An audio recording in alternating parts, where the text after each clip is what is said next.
ஆலூர் ஷானவாஸ் எப்படியாவது ஒரு தடவையே பேசி முடிச்சிடணும், தொடரக்கூடாது அப்படின்னு சொல்லி நினச்சிக்கிட்டு இருந்த ஒரு விஷயம். ஆனால் தவிர்க்க முடியாமல் இன்னொரு தடவை பேச வேண்டியதாக இருந்துச்சு. சரி, அதோடு முடிஞ்சு போச்சு, முற்றுப்புள்ளி வச்சுட்டாரு அப்படின்னு இருந்தால் மறுபடியும் பேச வேண்டிய தேவை இருக்குது. நேற்று தான் நினைக்கிறேன், நேற்று நம்ம போட்ட பதிவிலே கூட முற்றுப்புள்ளி வச்சுட்டார் ஆலூர் ஷானவாஸ் அப்படின்னு சொல்லி பேசியிருந்தோம். நியூஸ் கார்டெலாம் வெளியே வந்துச்சு, சில விமர்சனங்களும் அதிலிருந்து வந்துச்சு. இருந்தாலும் கூட நாம் அதை வந்து கட்சி நலனிலிருந்து தேர்தல் சமயம் இன்னும் 20 நாள் கூட இல்லை தேர்தலுக்கு, கட்சி நலன் பார்த்து ஒற்றுமையாக விசிகா வந்து செயல்படணும், வெற்றிங்கிற இலக்கை நோக்கி பயணிக்கணும். அப்படிங்கிறதுனால குழப்பம், நாம் தார்மீகமாக விசிகா மேலே ஒரு அக்கறையோட, விசிகாவின் வளர்ச்சி அது கட்சியோட வளர்ச்சி மட்டும் இல்லை, ஒட்டுமொத்த தமிழ்நாட்டோட ஒரு அடுத்த பாய்ச்சலாக இருக்கும். அது ஒட்டுமொத்த தமிழ்நாட்டின் நலன் பொருந்தியதாக இருக்கும் விசிகாவோட வளர்ச்சி. அப்படிங்கிற பார்வையிலேருந்து விசிகாவை தார்மீக ஆதரவு நிலைப்பாட்டில் நம்ம அணுகிறோம். ஸோ அதனால் இந்த மாதிரியான சமயங்களில் நாம் சும்மா தேடி பிடிச்சி ரகசியத்தை அறிஞ்சு, இல்லை அப்படி பண்ணிட்டார் இப்படி பண்ணிட்டார் இதுதான் உண்மை அப்படின்னு பேசி குழப்பங்களை விளைவிக்க வேலையில் ஈடுபடாமல் ஒரு முற்றுப்புள்ளி வச்சு பேசுவோம். அடுத்து கட்சி அடுத்த கட்டத்தை நோக்கி நகரட்டும், கள வேலைகளை நோக்கி நகரட்டும் அப்படிங்கிற நோக்கத்தில் நம்ம ஷானவாஸ் வந்து அறிக்கை விட்டார், முற்றுப்புள்ளி வச்சுட்டார். அந்த அறிக்கையிலேருந்து நம்ம பேசணும். அவர் அதுக்கப்புறம் புதிய தலைமுறை கொடுத்த பேட்டியை பற்றி நம்ம விவாதிக்காமல் அதை முடித்தோம். ஆனாலும் அதன் பிறகு வந்து அவர் புதிய தலைமுறைக்கு கொடுத்துருந்த அந்த ஒரு 10 நிமிஷம் கிட்ட பேட்டி, ஒரு 6 நிமிஷம்னு நினைக்கிறேன், அந்த பேட்டியை பார்த்தா அவரோட உடல் மொழியும் அவரோட பதிலும் வந்து மிக அருவருக்கத்தக்கதாக இருக்குது. பெரிய கருத்தியல் புலி, அப்படியே லாஜிக்காக வந்து எதிராளிகளை வீழ்த்தக்கூடிய நபர், மிக கொள்கை பிடிப்பு கொண்ட நபர் அப்படின்னு கொண்ட பிம்பம் எல்லாம் வந்து ஆலூர் ஷானவாஸ் மீது உடஞ்சி சுக்குநூறு ஆகிற மாதிரியான ஒரு மிக அருவருக்கத்தக்க உடல் மொழியோட மிக மிக அருவருக்கத்தக்க பதில்களை வந்து ஆலூர் ஷானவாஸ் வந்து கொடுத்துருந்தார் அந்த பேட்டியில். அதை தொடர்ந்து நேத்தோ இன்றைக்கி காலையிலேயோ கூட அண்ணன் திருமா வந்து ஹிந்து தமிழுக்கு வந்து ஒரு நேர்காணலை கொடுத்துருந்தார். ஹிந்து தமிழில் அண்ணன் திருமா கொடுத்த நேர்காணலும் ஆலூர் ஷானவாஸ் பேசினதும் அவ்வளவு வந்து என்ன சொல்கிறது, அதை ஒப்பிடவே முடியல நம்மால். அண்ணன் திருமா சொல்கிறாரு, இந்த மாதிரி ஏன் சீட் கொடுக்கல அப்படின்னு சொல்லிட்டு லைவ்லேயே அதை ஒரு மாதிரி பேசியிருந்தார். அதில் கூட ஒரு விஷயத்தை குறிப்பிட்டிருந்தார், நான் ஆலூர் ஷானவாஸுக்கு நாகப்பட்டினத்தில் மீண்டும் நிற்க விருப்பம் இல்லை அப்படின்னு திமுகவிடமிருந்து தனக்கு தகவல் வந்தது அப்படின்னு சொல்லிட்டு பேசியிருந்தார். அதை கூட நாம் குறிப்பிடாமல் அதை பெருசாக குழப்பங்கள் ஏற்படுத்துகிற மாதிரியான டைவர்ஷனாக நாம் அதை பேசக்கூடாதுன்னு தவிர்த்தோம். ஆனால் அது மிக மிக கவனிக்கத்தக்க வேண்டிய விஷயம். ஒரு கட்சி தலைவருக்கு தெரியாமல் இன்னொரு கட்சி நபர்கள் சொல்லி அங்கிருந்து ஆலூர் ஷானவாஸோட ஒரு விடுதலை சிறுத்தைகள் கட்சியோட சிட்டிங் எம்எல்ஏவோட நிலைப்பாடை அந்த கட்சியோட தலைவர் தெரிஞ்சுப்பார் அப்படிங்கிறதே வந்து மிக மோசமான ஒரு செயல். ஆலூர் ஷானவாஸோட மிக மிக மோசமான ஒரு நடவடிக்கை, செயல்பாடு. அதை நாம் அதை கூட ஹைலைட் பண்ணி பேசாமல் தான் நம்ம தவிர்த்துருந்தோம். மறுபடியும் வந்து அது ஏதோ லைவில் பேசியிருக்கலாம், அதை நம்ம பெருசுப்படுத்தக்கூடாது, நாம் கடந்து போனாலும் கூட மறுபடியும் நேர்காணலில் வந்து அண்ணன் திருமா சொல்கிறாரு, ஆலூர் ஷானவாஸுக்கு நாகப்பட்டினம் கேட்குறதா தான் இருந்தோம், ஆனால் அது பேராசிரியர் ஜவஹருல்லாவுக்கு ஏற்கனவே ஒதுக்கப்பட்டுருச்சு. ஏன் அப்படின்னு நாங்கள் வந்து திமுக கிட்ட கேள்வி கேட்கும்போது, இந்த மாதிரி ஆலூர் ஷானவாஸே கிட்டேருந்தே தகவல் வந்துருச்சு, அவருக்கு அந்த நாகப்பட்டினம் தொகுதி விருப்பம் இல்லை அப்படின்னு சொல்லிட்டு சென்னையில் கேட்டிருக்கிறதா சொன்னாங்க அப்படிங்கிற மாதிரி தகவல் வந்துச்சு அப்படின்னு ஒரு கட்சியோட தலைவர், தான் கட்சியோட எம்எல்ஏ, பொறுப்பாளர், துணை பொதுச் செயலாளர் அவரோட நிலைப்பாடை திமுகவோட தேர்தல் பணிக்குழு பேச்சுவார்த்தை குழுக்கிட்டேருந்து ஒரு தகவலை தெரிஞ்சிருக்காருன்னா எவ்வளவு மோசமான நபராக ஆலூர் ஷானவாஸ் நடந்திருக்கும், அவரோட நடவடிக்கை எவ்வளவு மிக மோசமானதாக இருந்திருக்கணும், அருவருக்கத்தக்கதாக இருந்திருக்கும். அதை தான் மறுபடியும் குறிப்பிடுறாரு. திருமா இது வரைக்கும் யார் மீதும், எதிரிகள் மீது கூட வந்து பண்போடவும் பரிவோடவும் நடந்துக்கக்கூடிய ஒரு உன்னதமான தலைவர் வந்து அண்ணன் திருமாவளவன். யார் மீதும் காழ்ப்பு கொண்டு அவர் பேசியதே கிடையாது, காழ்ப்பு கொண்டு அவர் நடவடிக்கையே இருந்தது கிடையாது. தான் கட்சியில் யாராவது தன் குழந்தை மேலே காழ்ப்போட நடந்துப்பாங்களா, அதுபோல் தான் கட்சி நபர்களை குழந்தை போல, இந்த திருச்சி பேரணியில் கூட சொல்லியிருப்பார், உங்களை எல்லாம் கோட்டு சூட்டு போட வச்சு என் கண்ணார பார்க்கணும் அப்படின்னு சொல்லி பேசியிருப்பார். ஒரு தாய் உள்ளத்தோட தன் குழந்தைகளை போல கட்சியையும் கட்சி நிர்வாகிகளையும் வளர்க்கக்கூடிய அண்ணன் திருமா வந்து இந்த கட்சியை சேர்ந்த ஒரு நிர்வாகி வளர்த்து விட்டு மிக சிறப்பாக பேசுகிறாரு அப்படின்னு சொல்ல காது குளிர கேட்கக்கூடிய நபர் வந்து தான் கட்சிக்காக அவர் மீது இன்னும் விமர்சனம் இருக்குது. ஷானவாஸ் மீது சிறப்பாக பேசுகிறீங்க, ஆனால் எல்லா மேற்கோளையும் வந்து மற்ற பிற தலைவர்கள் மீது இடமிருந்து எடுத்துக்காட்டி பேசுகிறீங்க, அண்ணன் திருமாவோட வார்த்தைகளிலிருந்து மேற்கோள் காட்டி பேசலை அப்படிங்கிற மிகப்பெரிய வருத்தம் வந்து ஷானவாஸ் மீது இருக்குது. எந்த விஷயத்தை நீங்கள் எந்த தலைப்பு எடுத்தாலும் அண்ணன் திருமாவோட வார்த்தைகளை மேற்கோள் காட்ட அவர்கிட்ட வார்த்தை இல்லை, அவர் இதை பற்றி பேசலை அப்படின்னு எந்த விஷயமும் கிடையாது, எந்த விடயமும் கிடையாது. அத்தனை சாதிய முரண்களுக்கும் கொள்கை சார்ந்த பிரச்சனைகளுக்கும் எல்லா இடத்துலையும் எல்லாத்த பற்றியும் விவாதிச்சிருக்காரு, மணிக்கணக்கில் பேசியிருக்காரு, எல்லா விடயங்கள் பற்றியும் தன்னோட நிலைப்பாட்டை விளக்கியிருக்காரு, கருத்தியலாக பேசியிருக்காரு. ஆக அத்தனை உதாரணங்களையும் அண்ணன் திருமா கிட்ட இருந்தே எடுத்து பேச முடியும், அவரை தொடர்ச்சியாக மேற்கோள் காட்ட முடியும். தன்னோட கட்சி பேச்சாளர்கள் கட்சி தொண்டர்கள் தன் தலைவரோட பேச்சை மேற்கோள் காட்டும் போதுதான் தன் தலைவன் எப்பேற்பட்டவன் அப்படின்னு மக்கள் கிட்ட போய் சேரும். ஆனா அப்படியான செயல்பாடை இதுவரைக்கும் ஆலூர் ஷானவாஸ் வந்து செய்ததே கிடையாது. நாம கூட சொன்னோம் அவரை வந்து திமுக பக்கம் தள்ளுறது வந்து முறையற்ற செயல் அப்படின்னு. ஆனா இப்படி பேசின நம்மவே இப்படி அவரை விமர்சிக்க வேண்டிய நிலைக்கு அவரோட கடைசி புதிய தலைமுறை கொடுத்த பேட்டியும் அவரோட அருவருக்கத்தக்க உடல் மொழியும் வந்து கொடுத்திருக்குன்னு தான் சொல்லணும். அப்படி தன் கட்சி நபர் வந்து இப்படி கண்ணார இப்படி ஒரு சிறப்பா பேசுறான்னு எல்லாராலையும் பாராட்டப்படுற ஒரு நபர் தன் கட்சியில வளர்த்தெடுத்திருக்கோம் அப்படின்னு பெருமை கொள்ளக்கூடிய ஒரு நபராக தான் அண்ணன் திருமா இருப்பாரு. ஒருபோதும் காழ்ப்பு கொண்டு அவதூறு தூற்றக்கூடிய ஒரு தலைவரா ஒரு நபரா என்றைக்கும் அவர் இருக்க மாட்டார். அப்பேற்பட்ட தலைவர் சொல்றாரு தன் கட்சியோட சிட்டிங் எம்எல்ஏ, துணை பொதுச் செயலாளர், மிக முக்கிய பேச்சாளர் எந்த தொகுதியில் நிற்கிறார்னு இன்னொரு கட்சியை சேர்ந்த நபர்கள் சொல்லி தனக்கு தெரியுதுன்னா இது எவ்வளவு பெரிய மோசமான செயல்பாடு ஆலூர் ஷானவாஸோட செயல்பாடு. இதை எப்படி அனுமதிக்க முடியும்? எதையுமே வெளிக்காட்டிக்காம நான் திரும்ப வந்து பேசுறார். நாகப்பட்டினம் தொகுதியை ஏற்கனவே ஜவாஹிருல்லா அவர்களுக்கு ஒதுக்கிவிட்டார்கள். அது எங்களுக்கு அதிர்ச்சியாக இருந்தது. விசாரித்த போது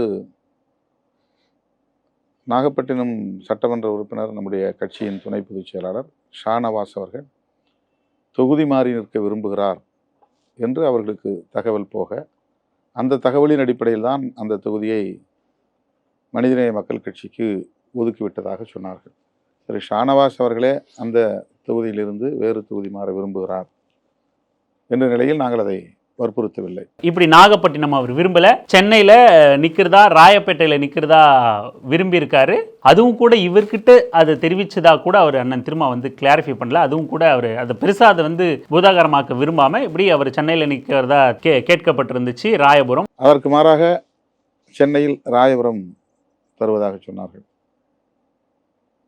பிறகு அது உங்களுக்கு சரி வராது என்று சொல்ல, அதுக்கப்புறம் அதுவும் ஒத்து வராது அப்படின்னு அதை விட்டாச்சு.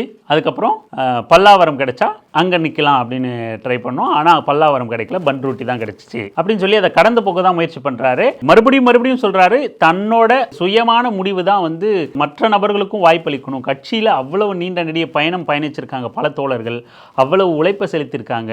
சுழற்சி முறையில் தலைவரையும் பொதுச் செயலாளரையும் தவிர்த்து மீதி பேர்களுக்கு சுழற்சி முறையில் பதவிகள் கொடுக்கணும் அப்படின்னு முடிவு பண்ணியிருந்தோம். அப்படி தான் சரி அப்படின்னு சொல்லியிருந்தார். ஏன் தலைவர் பொதுச் செயலாளர் அப்படின்னா அவர்கள் தான் வந்து தலைமை வகிக்கிறாங்க. ஒரு கட்டுப்பாட்டில் கட்சியை வைக்க முடியும். ஒரு அதிகாரத்தை நோக்கி நகரும் போது பல்வேறு விதமான திசை திருப்பல்கள் வந்து நடக்கும். இந்த மாதிரியான சிக்கல்கள்லாம் எதிர்கொள்ள வேண்டியிருக்கும். அப்போ ஒரு அதிகாரம் அப்படிங்கிறது வந்து கட்சியோட உச்சபட்ச பொறுப்பில் இருக்கிற தலைமைக்கிட்டையும் துணை பொதுச் செயலாளர்கிட்டையும் இருக்கணும் அப்படிங்கிறது அதுதான் வந்து ஒரு ஜனநாயகமாக இருக்கும். அவங்க கிட்ட இருந்து அதன் பிறகு மீதி உள்ள இடங்களை சுழற்சி முறையில் பயன்படுத்துறது தான் சிறப்பான ஜனநாயக வழிமுறையாக இருக்கும். மற்றவர்களுக்கும் வாய்ப்பளிக்கணும் அப்படிங்கிறத குறிப்பிடுறார். ஏன் சிந்தனை செல்வனுக்கு இடம் அளிக்கப்பட்டுச்சு அப்படிங்கிறத தொகுப்பாளர் கேட்கலனாலும் அவர் சொல்லி அதை கடந்து போகிறார். வெற்றி பெற்றவங்களுக்கு அவங்களுக்கு ஒரு வாய்ப்பு கிடைச்சிச்சு, சட்டமன்றம் போயிட்டாங்க. நாங்கள் அந்த ஏக்கத்தோடு இருக்கிறோம், எங்களுக்கு யாருக்காவது அந்த வாய்ப்பு கொடுங்க அப்படிங்கிற ஒரு அழுத்தம் இருக்குது. இது வந்து ஒரு ஜனநாயக கோரிக்கையாக தான் நான் பார்க்குறேன்.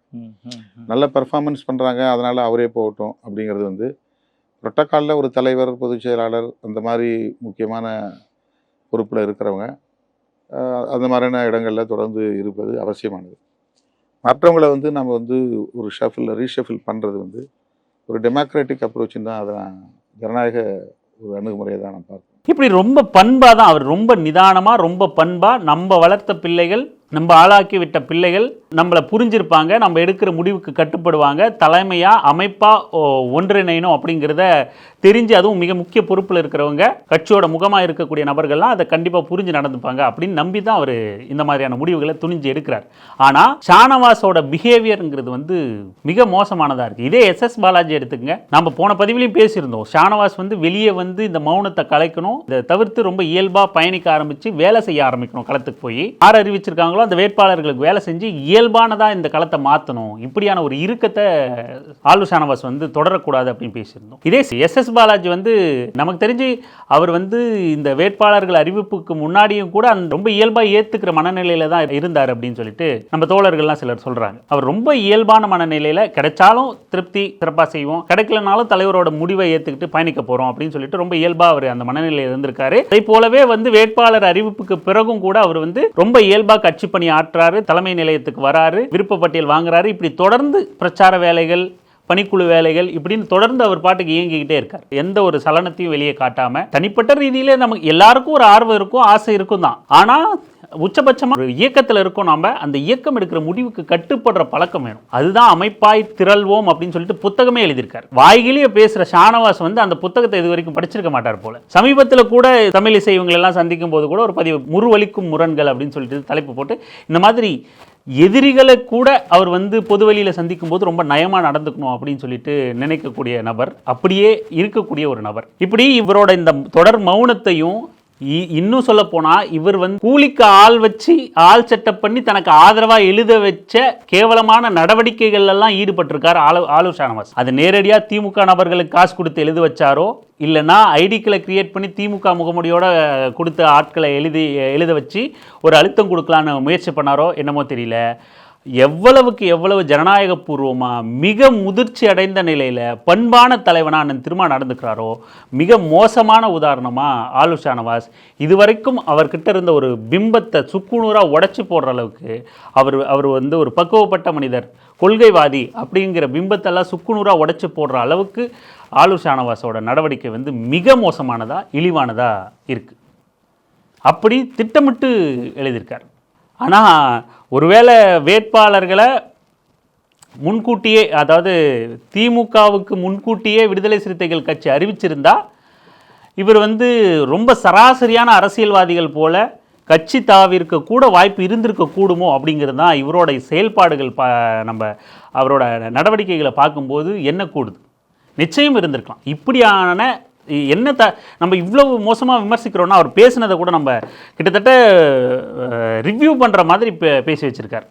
பார்த்து ரியாக்ஷன் வீடியோ பண்ணுற மாதிரி அவரோட உடல் மொழி இருக்குது. நம்ம ஏன் இவ்வளோ ஆதங்கப்பட்டு பேசுகிறோன்னா, அவர் பேசினது கூட நீங்கள் கேளுங்க. குன்னம் தொகுதியில் போட்டியிடும் போது வாக்கை வாங்கி நிரூபித்தனர். அதாவது 25 வேட்பாளர்களில் மிக சொற்ப வேட்பாளர்கள் தான் ஒரு 20,000க்கு மேலே வாக்கு வாங்கணும்.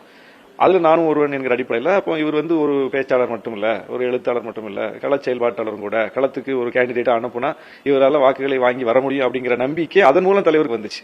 அப்போ அதனால தான் என்ன வந்து அடுத்தது நாகப்பட்டினம் வாய்ப்பு கிடைக்கும் போது நம்பி அனுப்புறாரு. அப்போ ஒரு தொகுதியை வீணாக்க மாட்டாரு, போனால் களத்தில் வந்து செயல்பட்டு வெற்றியாக்கி கொண்டு வருவாருங்கிற நம்பிக்கை இருக்க போய் தான் அந்த வாய்ப்பை வழங்கினாரு. அது மாதிரி நடந்துச்சு. நாகப்பட்டினம் என்னுடைய சொந்த தொகுதி கிடையாது, என்னுடைய ஊர் கிடையாது. அங்கே வந்து எனக்கு மிகப்பெரிய அளவுக்கு களத்தில் அறிமுகம் கிடையாது. அப்படிப்பட்ட இடத்துல விசிகே வேட்பாளராக நம்ம போகும்போது வெளியூர்காரரு விசிகே வருது அப்படின்லாம் சொல்லி ஒரு எதிர்மறை பரப்புரையை செஞ்சாங்க. அந்த எதிர்மறை பரப்புரையெல்லாம் தாண்டி நம்ம வெற்றி பெற்றோம். மிகப்பெரிய அளவுக்கு நாகப்பட்டினத்துக்கு கடந்த 5 ஆண்டுகளில் செயலாற்றி இருக்கிறோம். பல்வேறு புதிய திட்டங்களை கொண்டு வந்து சேர்த்திருக்கிறோம். இப்போ இந்த பேச்சை பார்க்கும்போது ஒரு சின்ன வருத்தம் இருக்குது, இருந்தாலும் இயல்பாக அவரோட தரப்பு நியாயத்தை பேசுகிற மாதிரின்னு தோணும். தொடங்கும் போது என்ன சொல்கிறார் அப்படின்னா, 2016 மக்கள் நல கூட்டணியில் கிட்டத்தட்ட 25 தொகுதிகள் வந்து விடுதலை சிறுத்தைகள் கட்சிக்கு ஒதுக்கப்பட்டுச்சு. அதில் குன்னம் தொகுதியில் ஆளு ஷானவாஸ் தான் வேட்பாளர்.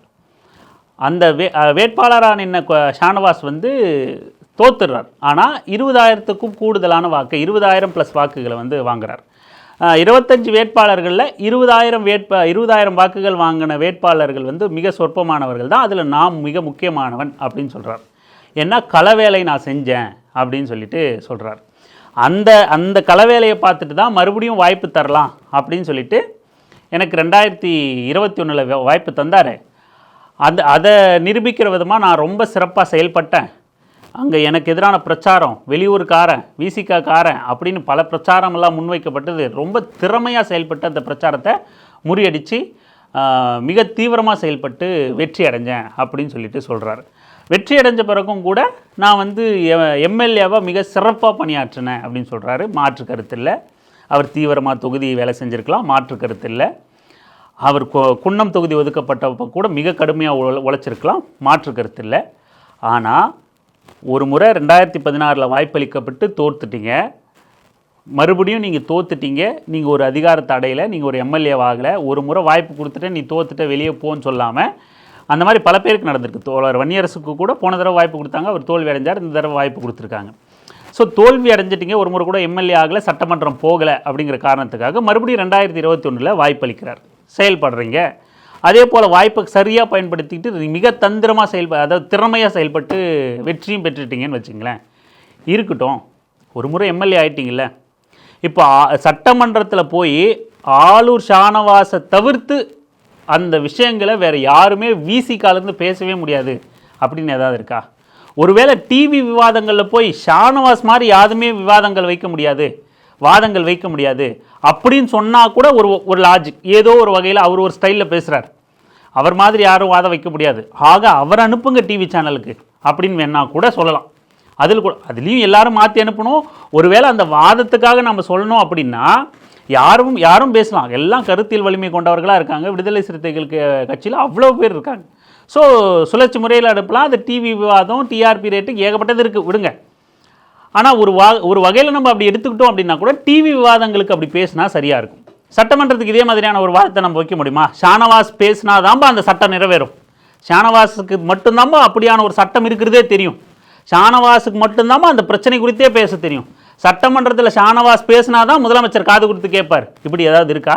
விசிகால வேறு யாருக்குமே அப்படி பேச நாலேஜே இல்லை அப்படின்னு ஏதாவது இருக்கா? இப்போ அண்ணன் திருமா வெற்றி பெற்று காட்டுமன்னார் கோயிலில் போயிட்டு சட்டமன்ற உறுப்பினராக உள்ளே போனால் கூட ஷானவாஸ் மாதிரி பேச முடியாதுப்பா, ஷானவாஸ் வைக்கிற கோரிக்கை வைக்க முடியாதுப்பா, அப்படி ஏதாவது இருக்கா? ஒரு முறை வாய்ப்பளிக்கப்பட்டது, ஒரு முறை எம்எல்ஏ ஆகிட்டீங்க, அடுத்து இன்னும் கட்சியில் நீண்ட காலமாக உழைச்ச பல பேர் இருக்காங்க, கருத்தியல் புரிதலோடு அத்தனை பேர் இருக்காங்க, கள வேலை உழைச்சி ஓடா தேஞ்சு போனவங்க அத்தனை பேர் இருக்காங்க. அவ்வளவு பேருக்கும் ஒரே நேரத்தில் வாய்ப்பு கொடுக்க முடியாது. குறைஞ்சபட்சம் சுழற்சி முறையில் வாய்ப்பு கிடைக்குங்கிற நம்பிக்கையாவது அவங்களுக்கு தரணும்ல. அப்போ எப்படி நீங்கள் பெர்ஃபார்ம் பண்ணதை வச்சு தான் உங்களுக்கு சீட்டு கொடுக்குறாங்க அப்படின்லாம் எப்படி பேச முடியும்? அதுவும் இவர் போய் திறமையாக அந்த தொகுதியை கையாண்டாராம். அந்த திறமையை நீங்கள் இப்போ அடுத்த வேட்பாளர் காட்டுங்க, யார் வேணான்னா நான் நின்று நான் வேலை செய்கிறதுனால தான் வெற்றி பெற்று காட்டுறேன் பாருங்கள், எங்களுக்கு கூடுதல் பொறுப்பு கொடுங்க, கூடுதல் அங்கீகாரம் கொடுங்க, துணை பொதுச் செயலாளராக இருக்கேன், ஒரு பொதுச் செயலாளராக மாற்றுங்க அப்படின்னு ஏதாவது கொடுங்க, ஒரு மாவட்ட செயலாளர் ஏதாவது ஒரு கட்சியில் பொறுப்பு கொடுங்க, அங்கீகாரம் கொடுங்க அப்படின்னு கேளுங்க. தான் நின்னா மட்டும்தான் வேலை செய்வேன், தன்னை தவிர வேறு யார் நின்னாலும் வேலை செய்ய மாட்டேன், அப்படி ஒரு ஸ்ட்ராட்டஜி எடுக்கிற நீங்கள் ஏன் மற்ற வேட்பாளர்களுக்கு அப்படி ஸ்ட்ராட்டஜி எடுத்து ஒர்க் பண்ணுங்கள், உங்கள் திறமையை காட்டுங்க, பொய் வாதங்களை உடைக்கிற அளவுக்கு வேலை செஞ்சு வேட்பாளர்களை வெற்றி பெற வைங்க. கட்சி தானே, கொள்கை தானே முக்கியம் நமக்கு. ஒரு முறை வாய்ப்பளிக்கப்பட்டு பதவியை நீங்கள் தான் அனுபவிச்சிட்டிங்க, சட்டமன்றத்துக்கு 100% போயிட்டு வந்துட்டீங்களா, அப்புறம் என்ன இருக்குது? சட்டமன்ற செயல்பாடு மிக சிறப்பாக இருந்ததுன்னு தலைவரிடம் பார்க்கிறவர்கள்லாம் சொன்னாங்க. தலைவரே வந்து பகிர்ந்துகிட்டார். எல்லாருமே சொல்றாங்க, யாரை பார்த்தாலும் சொல்றாங்க, உங்க 4 முத்துக்களை நீங்கள் அனுப்பி இருக்கிறீர்கள்னு என்கிட்ட பாக்குறவங்க எல்லாம் சொல்றாங்கன்னு தலைவர் வந்து ரொம்ப நெகிழ்ந்துதான் அதை வந்து பகிர்ந்துகிட்டார். இப்ப கூட வெளியிட்ட வீடியோல அதை சொல்லியிருக்காரு. அப்ப எங்களுடைய சட்டமன்ற செயல்பாடுகள்லயோ, எங்களுடைய தொகுதி பணிகள்லயோ, பொதுவெளியில கட்சியை கொண்டு போய் சேர்க்கக்கூடிய அந்த பணிகள்லயோ, கள செயல்பாட்டிலையோ எந்த ஒரு பிசரும் இல்லாமல் தான் எங்களுடைய பணிகள் இருந்தது. அதனால நாங்க என்ன பண்றோம்னா, எந்த ஒரு அலிகேஷன் இல்ல, எந்த ஒரு குற்றச்சாட்டும் இல்ல, சட்டமன்ற வருகையும் 100 விழுக்காடு வருகைன்னு பேர் எடுத்துக்கிறோம். இவ்வளவு சிறப்புகள் இருக்கும்போது அந்த பெர்ஃபார்மன்ஸ் தானே அடுத்த வாய்ப்பை உறுதி செய்யும். நீங்க ஒருத்தர் எம்எல்ஏ ஆக்கிட்டீங்க அல்லது ஒருத்தருக்கு ஒரு கட்சி பொறுப்பு கொடுத்துட்டீங்கன்னா அவர் பெர்ஃபார்ம் பண்ணலன்னா திருப்பி எப்படி பொறுப்பு கிடைக்கும்? அது கிடைக்காது. அப்ப நம்முடைய பெர்ஃபார்மன்ஸுக்கு மீண்டும் வாய்ப்பு கிடைக்கும்னு நாங்க நம்பணும். அப்ப அது கிடைக்கலங்கும் போது அது கொஞ்சம் விமர்சனம் ஆயிடுச்சு. இதுதான் இருக்கிறதுல கொழுப்பெடுத்த பேச்சு, திமிர் பிடிச்ச பேச்சு, ரெண்டாந்தர அரசியல்வாதிகள் பேசக்கூடிய மாதிரியான பேச்சா ஆளூர் ஷானவாஸ் வந்து பேசியிருக்காரு. நீங்கள் கட்சி பொறுப்பு கொடுத்துட்டீங்க, எம்எல்ஏவா சீட்டு கொடுத்துட்டீங்க, அதெல்லாம் போய் ஒரு பெரிய விஷயமா? பெர்ஃபார்மன்ஸ் தானே பேசும், பெர்ஃபார்மன்ஸுக்கு தானே அடுத்த வாய்ப்பு. அப்படி பெர்ஃபார்மன்ஸ் இருக்கிறவங்களுக்கு வாய்ப்பு கொடுக்கலங்கிறது தான் அது கொஞ்சம் விமர்சனம் ஆயிடுச்சான். எவ்வளோ பெரிய அயோக்கியத்தனம் அது. ஒரு கட்சியில் இவருக்கு பொறுப்பு, துணை பொதுச் செயலாளருங்கிற பொறுப்பு கொடுத்துருக்கிறது இவருக்கு பெரிய விஷயம் இல்லையா? இவர் எம்எல்ஏவா கேண்டிடேட்டாக அனௌன்ஸ் பண்ணி இவர் ஜெயிச்சது இவருக்கு பெரிய விஷயம் இல்லையா, அவர் அந்த வாய்ப்பில் பெர்ஃபார்மன்ஸ் பண்ணதுனால அவருக்கு நிரந்தரமாக அவருக்கு இடம் கொடுத்துடணுமா. அப்படி பார்த்தா விடுதலை சிறுத்தைகள் கட்சியில் இன்றைக்கி பல மாவட்ட செயலாளர்கள் வந்து சுத்தமாக அரசியல் அனுபவமே இல்லாத நபர்கள். 10% பெண்களுக்கு இடஒதுக்கீடு கொடுத்துருக்காரு கட்சியோட நிர்வாகத்துக்குள்ள. பெண்களுக்கு அதில் பல பேருக்கு சுத்தமாக அரசியல் அனுபவமே அரசியல் வாடையே ஆகாதுங்க அப்படிங்கிற மாதிரியான நபர்களுக்கெல்லாம் வந்து வாய்ப்பு கொடுத்துருக்காரு. கேட்டால் அரசியல் பழகிக்கிட்டோம், கற்றுக்கிட்டோம், களத்துக்கு வரட்டும் அப்படின்னு சொல்லக்கூடிய ஒரே தலைவராக திருமா தான் இருந்தார்.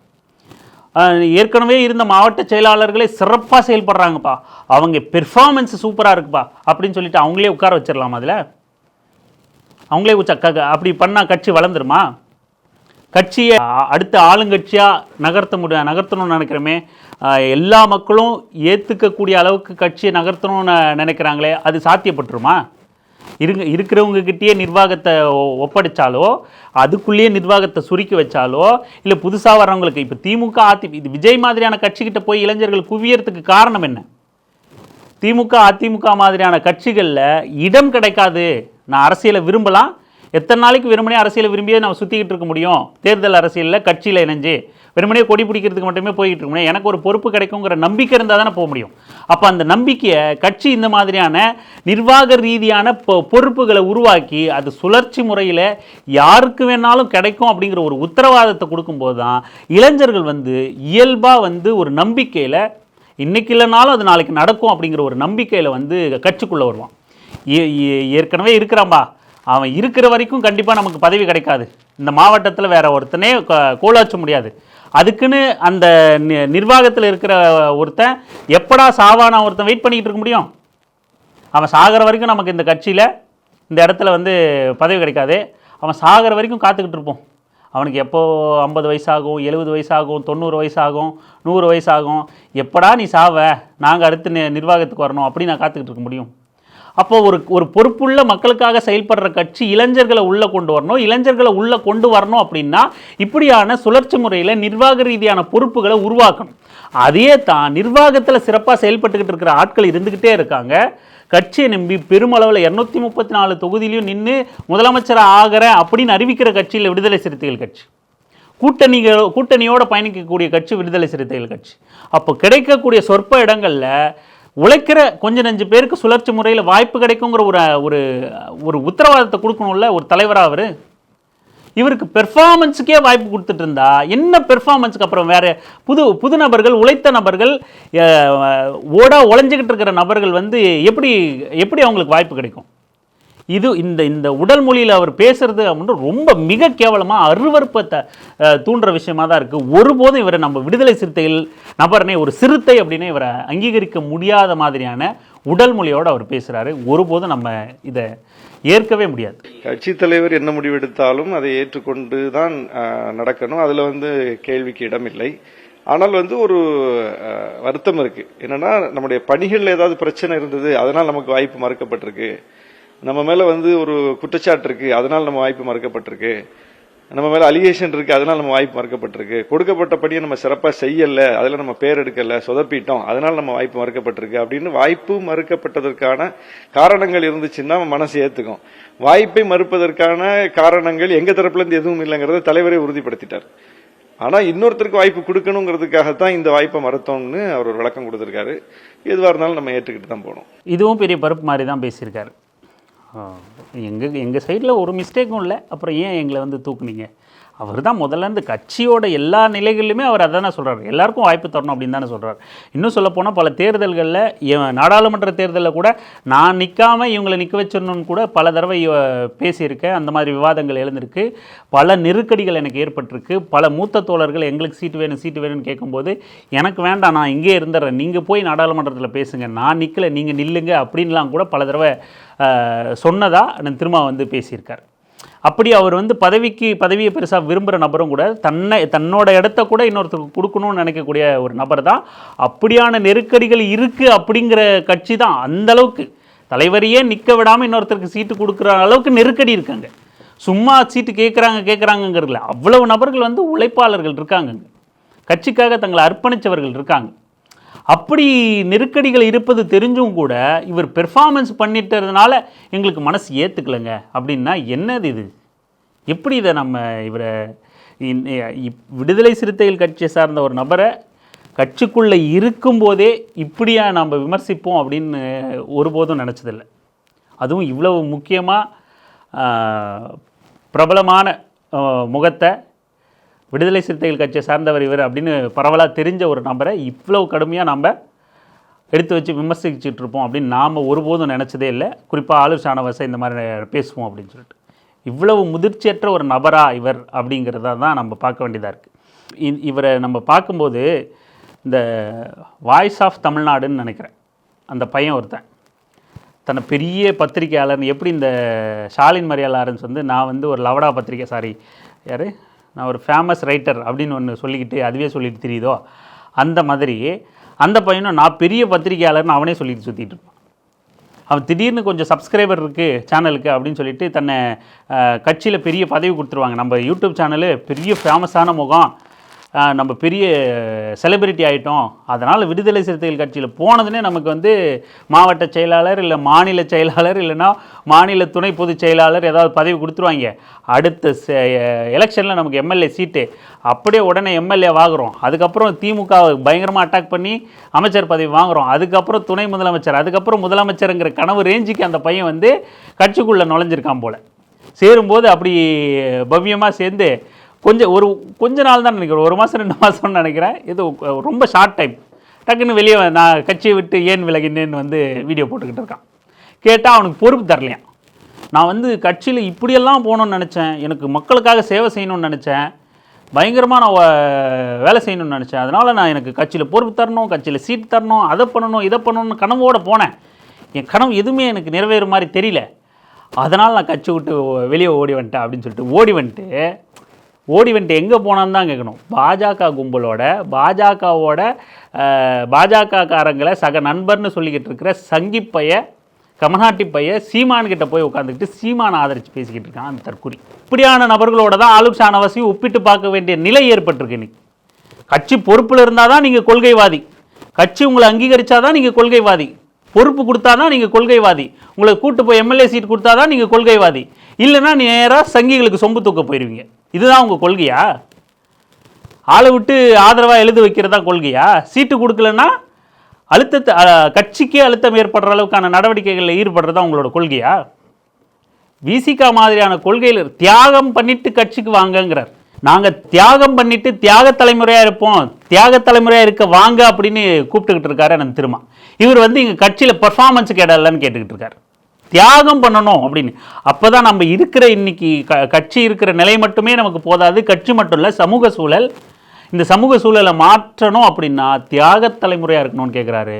இங்கே ஒருத்தர் வந்து இப்போ எனக்கு பதவி தரல அதனால் மனசு கஷ்டமாக இருக்குது, எனக்கு பதவி தரல அதனால் ஆளை விட்டு எழுத வைப்பேன், அழுத்தம் கொடுப்பேன், கட்சியோட நன்மதிப்பை கெடுப்பேன், தலைவருக்கு அழுத்தம் கொடுப்பேன் அப்படின்னு செயல்பட்டுக்கிட்டு இருந்தால் இந்த நபருக்கு துணை பொதுச் செயலாளர் பதவியெல்லாம் வந்து மிக மிக அதிகமான போஸ்ட், அவரை டீக்ரேட் பண்ணி அவருக்கு பனிஷ்மெண்ட் கொடுக்குற மாதிரியான நடவடிக்கைகளில் விடுதலை சிறுத்தைகள் கட்சியும் திரும்பவும் அவர் இன்னும் சொல்லப்போனால் அவர் அந்த மாதிரியான நபர் கூட கிடையாது. பல பேர் வந்து கம்ப்ளைண்ட் பண்ணுவாங்க, இது சரியில்லை அது சரியில்லை, நான் தினமும் வந்து சொல்லிக்கிட்டு இருப்பான், அவன் இப்போ தான் முதல் தலைமுறையாக வரான், போ கற்றுப்பான் அப்படின்னு சொல்லி அனுப்புவேன், யார் மீதும் நான் நடவடிக்கை எடுக்கிறதில்ல அப்படின்னு சொல்லக்கூடிய ஒரு நபர், அப்படின்னு சொல்லக்கூடிய ஒரு தலைவர்.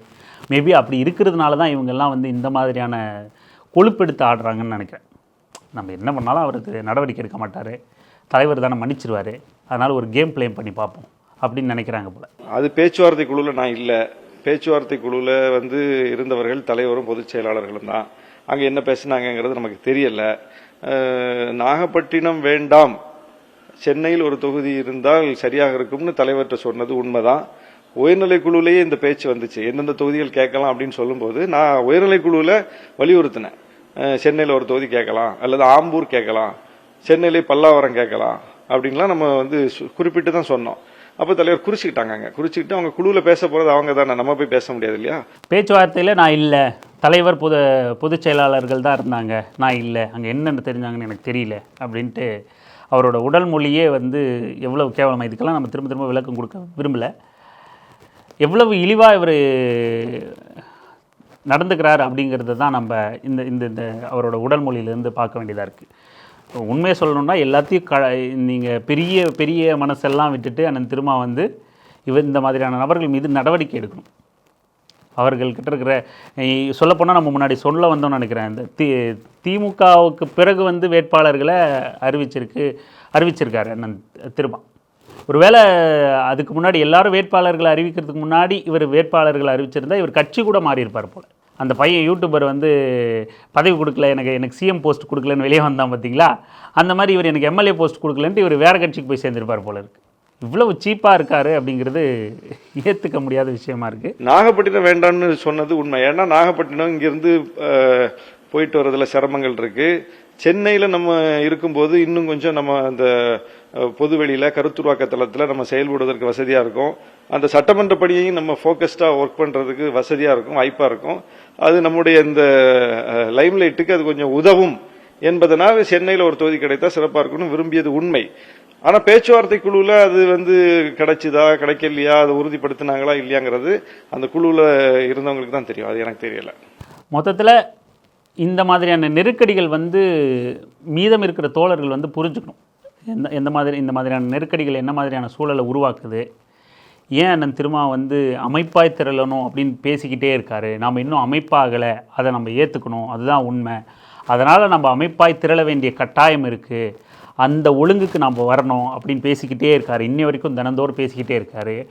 ஏன் இரவு பகலாக தூங்காமல் நாள் கணக்கில் பயணிச்சுக்கிட்டே மணிக்கணக்கில் நின்று எல்லா இடத்துலையும் பேசிக்கிட்டே இருக்க வேண்டிய தேவை அவருக்கு இருக்குது அப்படின்னா இந்த மாதிரியான சூழல்கள் தான். அப்போ கூட இருக்கிற தோழர்கள், கூட பயணிக்கிற தோழர்கள் வந்து அவர் சொல்கிற அந்த தியாக தலைமுறையாக நம்ம இருக்கணும் அப்படிங்கிற அந்த அண்ணன் திருமா வந்து திருமணம் பண்ணிக்காத இருக்கிறத தான் தியாகம்னு சொல்கிறாரா அப்படின்னு கூட சிலர் புரிஞ்சிருக்கலாம். தியாகம் அப்படிங்கிறது வந்து தன் சுயநலத்தை விடுறது. அதுக்கு நீங்கள் எல்லாரும் திருமணம் பண்ணிக்காது இருக்கணும் அப்படின்னு அவர் சொல்லலை. சுயநலத்தை விட்டுட்டு கட்சி நலனுக்காக, மக்கள் நலனுக்காக சில சமரசங்கள்னா என்ன சமரசங்கள்? தன் சுயம் சார்ந்த சமரசங்களை செஞ்சுக்கணும். சீட்டு இல்லையா, சூழல் கருதி வாய்ப்பு கிடைக்கலையா, ஏற்றுக்கணும்.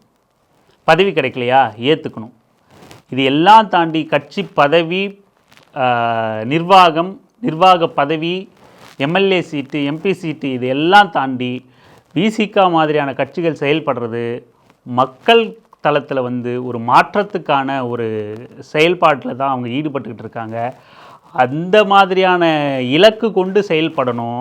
தனிப்பட்ட விருப்பு வெறுப்புகளை கடந்து, தனிப்பட்ட லாப நஷ்டங்களை கடந்து தியாக தலைமுறையாக இருந்து பயணிக்கணும் அப்படிங்கிறத தான் அவர் தொடர்ந்து வலியுறுத்த வராரு. இந்த மாதிரியான சம்பவங்களுக்கு இடம் கொடுக்காதீங்க.